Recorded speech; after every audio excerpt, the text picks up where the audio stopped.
Guys आज के इस वीडियो में हम लोग एक प्रोग्राम बनाएंगे जिसमें कि हम नेचुरल नंबर्स को सम करेंगे। एक बहुत ही बेसिक प्रोग्राम बनाएंगे और देखेंगे उसको कि किस तरह से हम लोग वाइल लूप से और फॉर लूप से सम प्रिंट कर सकते हैं नेचुरल नंबर्स का। ठीक है, अगर आप लोगों ने ये सी लैंग्वेज के प्रैक्टिस प्रोग्राम की प्लेलिस्ट एक्सेस नहीं करी है तो आप लोग जाना मेरे चैनल में, प्लेलिस्ट सेक्शन में जाना और प्लेलिस्ट सेक्शन में जाने के बाद ये सी लैंग्वेज प्रैक्टिस प्रोग्राम की प्लेलिस्ट को यहाँ क्लिक करके बुकमार्क कर लेना और यहाँ डन पे क्लिक कर देना और आपकी ये सी लैंग्वेज की प्लेलिस्ट यहाँ पर आ जाएगी और आप कभी भी इस पर क्लिक करके इसको एक्सेस कर सकते हैं। ठीक है, सी में मैं सारे के सारे प्रोग्राम्स को डालूंगा। तो मैं यहाँ पर क्या करूँगा, एक नया प्रोग्राम बनाऊँगा जिसमें मैं नेचुरल नंबर्स को सम करूँगा और डॉट सी कर दूंगा। अब इस प्रोग्राम में मैं क्या करूँगा, सी की बॉयलर प्लेट डालूंगा।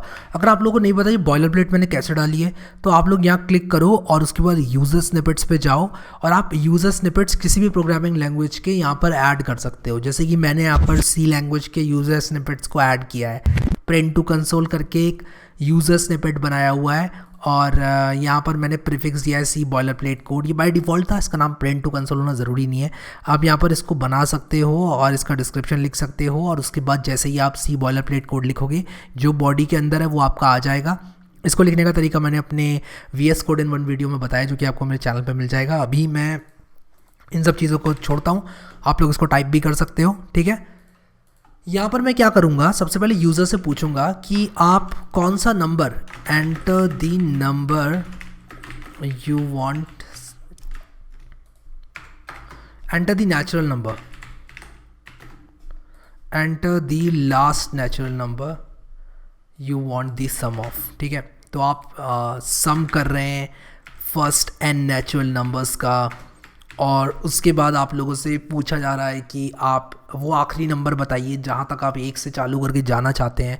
तो नेचुरल नंबर को सम करने के लिए आपको क्या करना पड़ेगा, 1 + 2 + 3 + 4 + 5 + ऐसे करके n तक जाना होगा। ठीक है, तो होगा क्या कि जब आप ऐसे करोगे तो आप सोच रहे होगे कि यार ये तो बहुत ही सिंपल प्रोग्राम है, लेकिन इस प्रोग्राम में कई चीज़ निकल के आएंगी। ठीक है, और यहाँ पर enter the last natural number you want the sum of और यहाँ पर आपका स्कैन-एफ आ जाएगा और जैसे हम लोग स्कैन-एफ में करते हैं %d और उसी के साथ साथ मैं यहाँ पर लिख दूंगा %num और यहाँ पर int num कर दूंगा।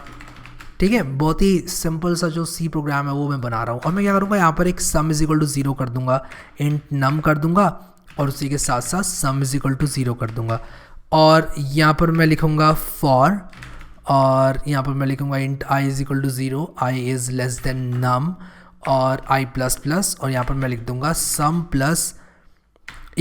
num।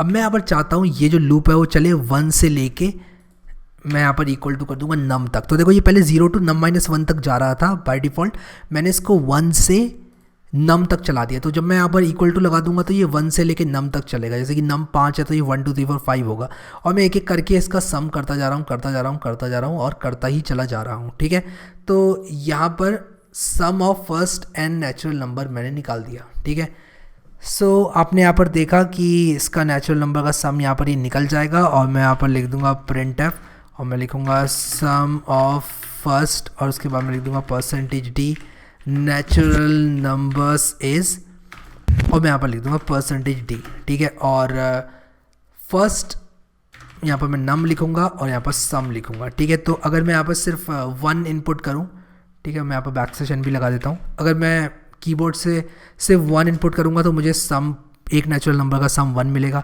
अगर मैं यहाँ पर 2 लिखूँगा तो मुझे 3 मिल जाएगा और मुझे 4 मिल रहा है, there is something wrong. Okay, so sum plus equals to मैंने नम किया, सम पहले 0 था, कुछ तो गड़बड़ है यहाँ पर, I++। ओके, सो मुझे नम नहीं करना है, सम प्लस आई करना है, सॉरी, तो मैंने गड़बड़ कर दी थोड़ी।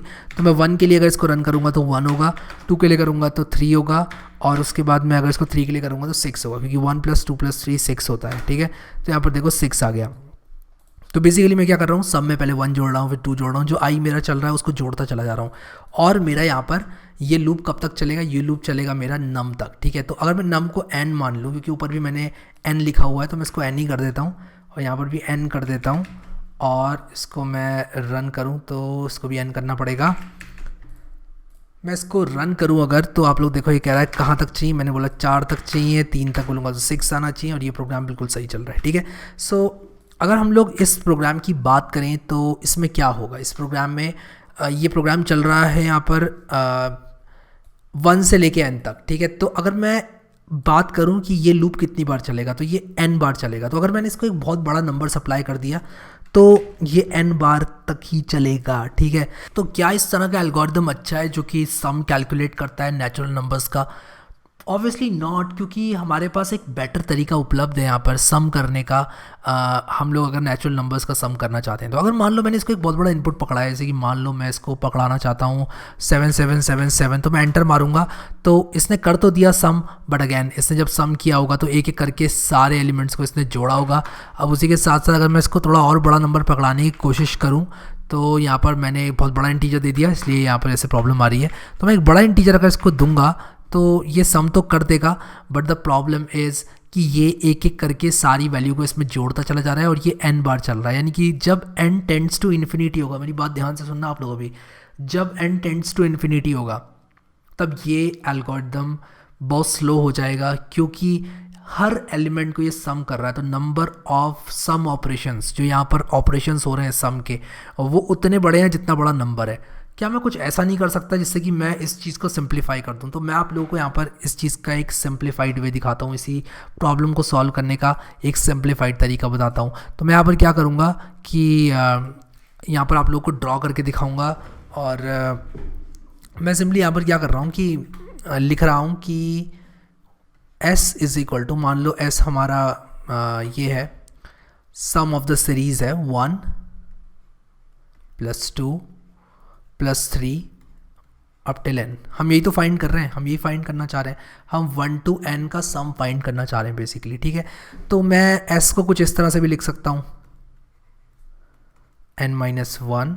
ठीक है, और उसके बाद n-2, मैंने उल्टा करके लिख दिया, बस सिर्फ उल्टा करके लिखा है, कुछ ऐसा मैंने कोई नया काम नहीं किया है। ठीक है, अब मैं क्या करूँगा, इन दोनों को जोड़ दूंगा। तो मैं यहाँ पर लिखूँगा 2s is equal to n+1। ठीक है, क्योंकि n और 1 क्या हो जाएंगे, n+1 हो जाएंगे। इन दोनों को जोड़ूंगा तो क्या होगा, इन दोनों को जब मैंने जोड़ा तो n+1 आ गया, इन दोनों को मैंने जोड़ा तो क्या आ गया, देखो n+1 आ गया। ठीक है, n+1 आ गया, और इन दोनों को जोड़ा तो क्या आ गया, देखो इन दोनों को जोड़ा तो n+1 फिर से आ गया ना n+1। और ऐसे ही मैं जोड़ता जाऊंगा तो सब हर बार मुझे n+1 ही मिलेगा। ठीक है, देखो ये वाला भी n+1 है, इन दोनों को जोड़ा तो ये कितने नंबर हैं यहाँ पर, 1 से लेके n तक कितने होते हैं भाई, 1 से लेके 2 तक 2 होते हैं, 1 से लेके 3 तक 3 होते हैं, और 1 से लेके n तक क्या होते हैं, n होते हैं। तो ये कितनी बार मैं सम कर रहा हूँ, n टाइम्स। तो आप मुझे ये बताओ कि जब मैं n+1 को n टाइम्स सम करूँगा तो क्या ये n+1 नहीं हो जाएगा? 2s की वैल्यू n+1 हो जाएगी, और s की वैल्यू क्या हो जाएगी, s की वैल्यू हो जाएगी n+1/2। ठीक है, n+1/2।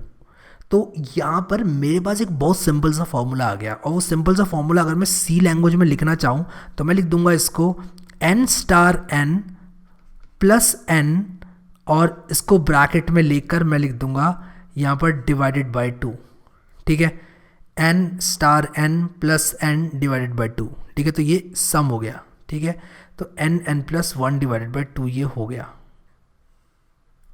ठीक है, तो यहाँ पर ये मैं फॉर्मूला अगर यूज़ करूँ तो मैं n की कोई भी वैल्यू दो, ये कैलकुलेशन सिर्फ एक बार होगी। तो अगर मान लो इस तरह की कैलकुलेशन k टाइम लेती है, मान लो आपका जो कंप्यूटर है वो k टाइम लेता है, तो ये जो टाइम है ये n पर n की बहुत बड़ी वैल्यू के लिए डिपेंड नहीं करेगा n पर। ठीक है, तो यहाँ पर क्या होगा, ये कांस्टेंट टाइम है, तो ये जो एल्गोरिदम है ये कांस्टेंट टाइम में रन होने वाला एल्गोरिदम। अगर आपने डेटा स्ट्रक्चर्स वाला मेरा कोर्स नहीं देखा है तो आप इस चीज़ को छोड़ो, मैं आपको बता रहा हूँ कि यहाँ पर जैसे जैसे इनपुट का साइज़ बढ़ेगा वैसे वैसे हमारा जो एल्गोरिदम है वो सेम टाइम में लगभग रन करेगा, इसलिए इसको बोलते हैं कांस्टेंट रनिंग एल्गोरिदम। लेकिन यहाँ पर क्या है, जो हमने पहले बनाया था ये n बार चल रहा है, तो ये क्या कर रहा है, ये ऑपरेशन n टाइम्स हो रहा है, तो ये n k हो जाएगा और ये बिग O ऑफ n होगा। बिग O ऑफ n घटिया होता है बिग O ऑफ 1 से, big O of 1 is far better, ठीक है, कांस्टेंट टाइम में रन होने वाला एल्गोरिथम। तो इसी चीज़ को बेटर करने के लिए मैं ये वाला फॉर्मूला यूज़ कर सकता हूँ, n star n plus n divided by 2। और मैं ऐसा करूँगा अगर, तो मुझे बहुत जल्दी वैल्यू मिल जाएगी मेरे उस नंबर की जो कि आने वाला है इन सारे 1 से लेके सारे नंबर्स को सम करके, ठीक है। तो मैं एक काम करूँगा अभी यहाँ पर, मैं जल्दी से यहाँ पर लिख देता हूँ कुछ इस तरह से। मैं लिखूँगा यहाँ पर कि ये जो एल्गोरिदम है ये है आपका कांस्टेंट टाइम में ना रन होने वाला एल्गोरिदम या फिर लीनियर टाइम में रन होने वाला एल्गोरिदम। तो मैं यहाँ पर लिख देता हूँ लीनियर टाइम, ठीक है। मैं ऐसे लिख देता हूँ रन्स इन लीनियर टाइम, और सॉरी हाँ लीनियर टाइम, और उसके बाद मैं जो लिखूँगा वो रन होगा कांस्टेंट टाइम में। लीनियर टाइम मतलब कि जैसे जैसे इनपुट का साइज़ बढ़ता जा रहा है वैसे वैसे आपका जो एल्गोरिदम का टाइम है वो भी बढ़ता चला जाएगा। लेकिन यहाँ पर रन्स इन कांस्टेंट टाइम का एक एल्गोरिदम मैं बना रहा हूँ, यहाँ पर मैंने लिख दिया रन्स इन कांस्टेंट टाइम।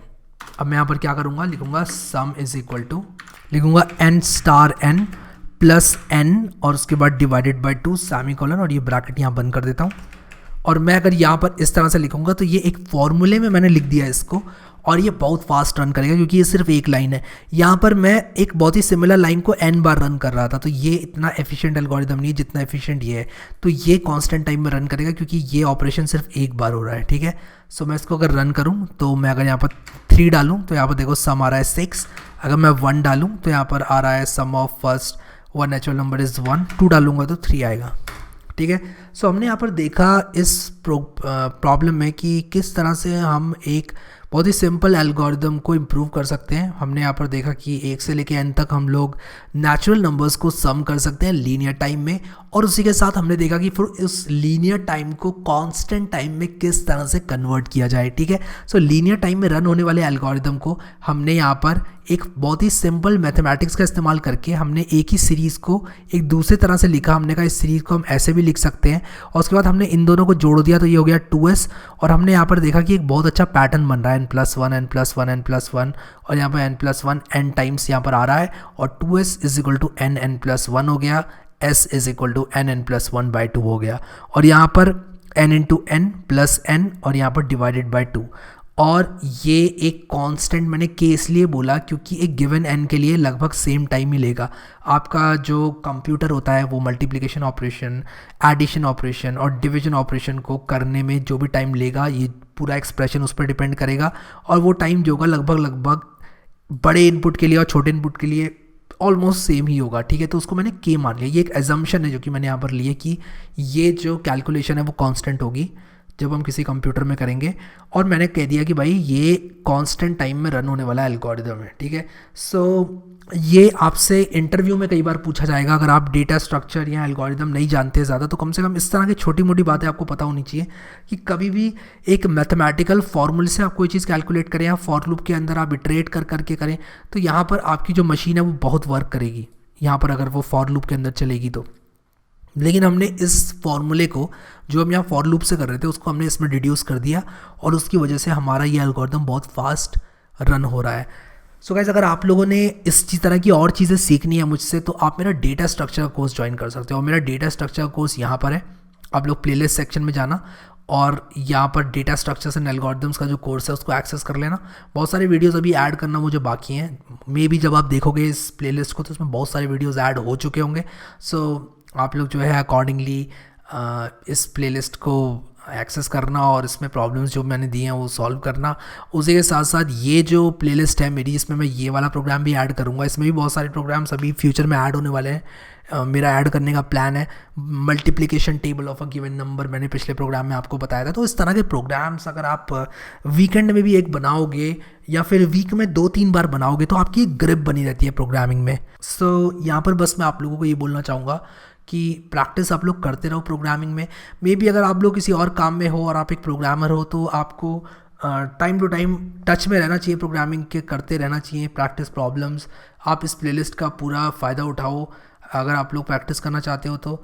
उसी के साथ साथ गाइस, अगर आप लोगों ने मुझे इंस्टाग्राम पे फॉलो नहीं किया है तो मैंने लिंक दिया हुआ है, वहाँ पर मैं बहुत सारा कंटेंट डालता हूँ जो कि आप लोगों को मे बी मोटिवेशन दे थोड़ा सा, और उसी के साथ साथ आप लोगों को प्रोग्रामिंग में थोड़ी सी रुचि बढ़ेगी। मैं बहुत इंटरेस्टिंग चीज़ें जो कि पढ़ाई से हटके होती हैं वहाँ पर शेयर करता रहता हूँ। आप लोग को अगर ज्वाइन करना है मेरा इंस्टाग्राम, आप लोग नीचे कमेंट में मैंने पिन कर रखा है अपना इंस्टाग्राम का लिंक, और अगर आप लोगों ने डिस्क्रिप्शन देखा तो उसमें भी आपको मिल जाएगा मेरा इंस्टाग्राम का लिंक, instagram.com/codewithharry है। सो आई होप कि आप लोगों को ये प्रोग्राम्स अच्छे लग रहे हैं और आप लोगों की प्रैक्टिस हो रही है। अगर आपको विजुअल स्टूडियो कोड के बारे में सीखना है तो उसका वीडियो भी मैंने बना रखा है, इसलिए आप अगर चैनल को सब्सक्राइब करते हो तो आप लोग कभी भी ये सब चीज़ें देख सकते हो। आप लोग यहाँ पर सर्च में आ जाना और यहाँ पर लिखना VS कोड, और आप लोगों को मिल जाएगा विजुअल स्टूडियो कोड का ट्यूटोरियल। मैंने 1 वीडियो में पूरा किस तरह से सेटअप करना है मैंने इसको पाइथन के कोर्स में डाला है, बट ये इन जनरल आपको बहुत हेल्प करेगा। आप इसको एक्सेस कर सकते हो प्लेलिस्ट को पाइथन वाली, और इसका ये पर्टिकुलर वीडियो देख सकते हो VS कोड इन 1 वीडियो। सो अभी के लिए इस वीडियो में इतने guys. Thank you so much guys for watching this video, and I will see you next time.